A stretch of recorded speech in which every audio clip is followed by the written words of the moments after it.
NCIB times ಮೀಡಿಯಾಗೆ ಸ್ವಾಗತ. ರಾಶಿಕಾ ತಾಯಿಗೆ ಬೇಸರ ಮಾಡಿದ ಗಿಲ್ಲಿ, ಅಮ್ಮನನ್ನು ಕಂಡು ಸೂರಜ್ ಭಾವುಕ. ಬಿಗ್ ಬಾಸ್ ಸೀಸನ್ 12ರ ಫಿನಾಲೆಗೆ ಕೆಲವೇ ದಿನಗಳು ಇದೆ. ಸ್ಪರ್ಧಿಗಳ ಮಧ್ಯೆ ಪೈಪೋಟಿ ಜೋರಾಗಿಯೇ ಇದೆ. ಈ ವಾರ ಬಿಗ್ ಬಾಸ್ ಮನೆಗೆ ಸ್ಪರ್ಧಿಗಳ ಕುಟುಂಬಸ್ಥರು ಆಗಮಿಸಿದ್ದು, ರಾಶಿಕಾ ಅವರ ತಾಯಿ ಮತ್ತು ಸೋದರ ಎಂಟ್ರಿ ಕೊಟ್ಟರೆ, ಅನಿರೀಕ್ಷಿತವಾಗಿ ತನ್ನ ತಾಯಿಯನ್ನು ಕಂಡು ಸೂರಜ್ ಭಾವುಕರಾಗಿದ್ದಾರೆ. ಆದ್ರೆ ಪ್ರೋಮೋದಲ್ಲಿ ಗಿಲ್ಲಿ ಎಲ್ಲಾ ಸ್ಪರ್ಧೆಗಳಿಗೆ ಬೇಸರ ಮಾಡಿಸಿದ್ದಾರೆ ಎಂಬರ್ಥದಲ್ಲಿಯೇ ರಾಶಿಕಾ ತಾಯಿ ಹೇಳಿದಂತೆ ತೋರಿಸಲಾಗಿದೆ.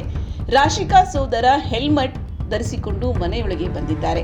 ಸ್ಪರ್ಧಿಗಳೆಲ್ಲರೂ ಹಿಡಿದು ಹೆಲ್ಮೆಟ್ ಕಳಿಸಿದಾಗ ಬಂದಂತಹ ವ್ಯಕ್ತಿ ರಾಶಿಕಾ ಸೋದರ ಅಂತ ಗೊತ್ತಾಗಿದೆ. ತದನಂತರ ರಾಶಿಕಾ ತಾಯಿ ಎಂಟ್ರಿ ಕೊಟ್ಟಿದ್ದಾರೆ. ಈ ವೇಳೆ ಗಿಲ್ಲಿ ಅವರು 5 ಪುರುಷ ಸ್ಪರ್ಧಿಗಳಲ್ಲಿ ನಿಮಗ್ಯಾರು ಇಷ್ಟ ಅಂತ ಕೇಳಿದ್ದಾರೆ. ಈ ಉತ್ತರ ಬಗ್ಗೆ ಪ್ರೋಮೋದಲ್ಲಿ ಇಲ್ಲ. ಆದ್ರೆ ಕೊನೆಯಲ್ಲಿ ರಾಶಿಕಾ ತಾಯಿ ಸ್ವಲ್ಪ ಬೇಸರದಲ್ಲಿ ಮಾತನಾಡಿದಂತಿದೆ. ಇನ್ನು ಮನೆಗೆ ಸೂರಜ್ ತಾಯಿ ಕೂಡ ಬಂದಿದ್ದಾರೆ. ಇನ್ನು ಸೂರಜ್ ತಾಯಿ ಅವರ ಲೆಟರ್ ಕೂಡ ಬಂದಿದೆ. ನೀನು ಇಲ್ಲದೆ ಅಡುಗೆ ಮಾಡಲು ಮನಸ್ಸು ಬರ್ತಿಲ್ಲ, ಏನಾದರೂ ಅಡುಗೆ ಮಾಡಿ ಕಳುಹಿಸಿಕೊಡು ಎಂದು ಬಾಕ್ಸ್ ಜೊತೆಗೆ ಲೆಟರ್ ಕೂಡ ಕಳುಹಿಸಿಕೊಟ್ಟಿದ್ದಾರೆ. ಇದಾದ ಬಳಿಕವೇ ತನಗೋಸ್ಕರ ಅಡುಗೆ ಮಾಡಿ ಬಾಕ್ಸ್ ನಲ್ಲಿ ತುಂಬಿಸಿ ಕನ್ಫೆಷನ್ ರೂಮ್ ನಲ್ಲಿ ಇರಿಸಲು ಹೋದಾಗ ತಾಯಿಯನ್ನು ನೋಡಿ ಭಾವುಕರಾಗುತ್ತಾರೆ ಸೂರಜ್. ಇಂತಹ ಹಲವು ವಿಷಯಗಳನ್ನು ತಿಳಿಯಲು ಎನ್ಸಿಐಬಿ ಟೈಮ್ಸ್ ಮೀಡಿಯಾವನ್ನು ಸಬ್ಸ್ಕ್ರೈಬ್ ಮಾಡಿ, ಬೆಲ್ ಐಕಾನ್ ಒತ್ತಿ.